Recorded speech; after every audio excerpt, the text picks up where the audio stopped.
Shu kunlarda an'anaviy Barkamol avlod bolalari Respublika festivalining tuman bosqichlari davom etmoqda. Zarbdor 90 kunlik tadbirlar bilan uyg'unlashib ketayotgan mazkur festival Marhamat tumanida ham yuksak saviyada ko'tarinki ruhda o'tkazildi.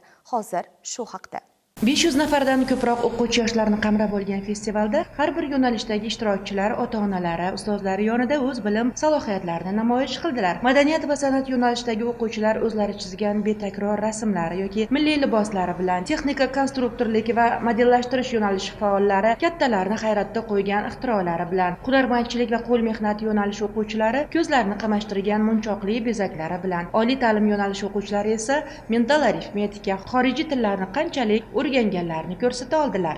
Bugungi tadbir yana bir dolzarb 90 kunlik doirasida o'tkazilyapti va Marhamat tumanida tashkil etilgan barcha to'garaklar faoliyatini sarhisobi degan bo'laveradi. Shu kungacha bo'lgan yutuqlari, xalqarodagi natijalari, respublikadagi natijalari juda ko'p natijalarga erishgan. Mana bugungi tashkil etilgan festival ham buni bir misolidir.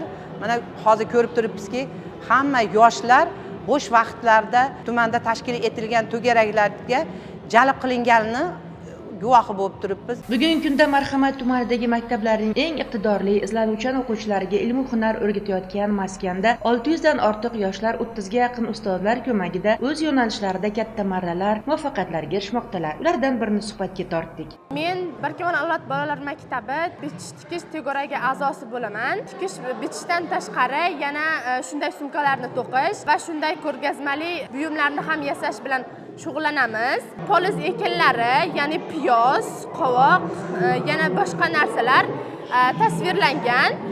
Biz bularni yasashimizda maktab va bog'chalarda ham bularni sotishimiz mumkin va bizdagi daromad mana shulardan keladi. Bu yerda mana dazmol, metr, qaychi va igna ip.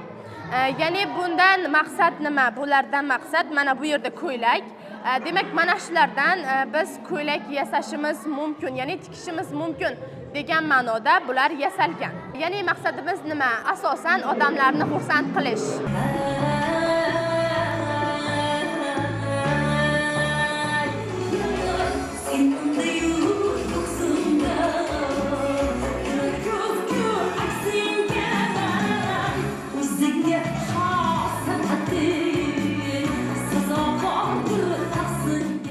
Yig'ilganlarga bir olam shodlik, quvonch ulashgan festival so'ngida g'oliblarga, shuningdek, o'quvchilar respublika bosqichlarida ham yaxshi natijalar ko'rsatib kelayotgan to'garak rahbarlariga faxriy yorliq va esdalik sovg'alar topshirildi. Bu jarayonda 600 dan ortiq o'quvchilar ishtirok etmoqda.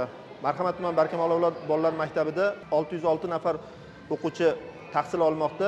Shulardan juda ko'plab to'garaklarimiz maktablarda ochilgan tarmoq to'garaklari hisoblanadi. 2024-25 o'quv yili davomida Marhamat tuman Barkamol avlod bolalar maktabining mental arifmetika, matematika to'garagi a'zolari xalqaro olimpiadalar, Birlashgan Arab Amirligining Dubay shahrida bo'lib o'tgan olimpiadada eng faol ishtirok etib, birinchi o'rinlarni, oliy o'rinlarni egallab kelmoqda. Barkamol avlod bolalar maktabining asosiy maqsadi o'quvchi yoshlarni bo'sh vaqtlarini mazmunli o'tkazishdan iborat bo'lib, mana shu yozgi ta'til kunlarida prezidentimiz tashabbusi bilan joriy qilingan dolzarb 90 kunlik belgilangan chora-tadbirlarni hech qanday masala bo'lmasa oxirigacha mukammal qilib yetkazib, o'quvchilarni bo'sh vaqtlarini mazmunli qamrab olishga harakat qilamiz.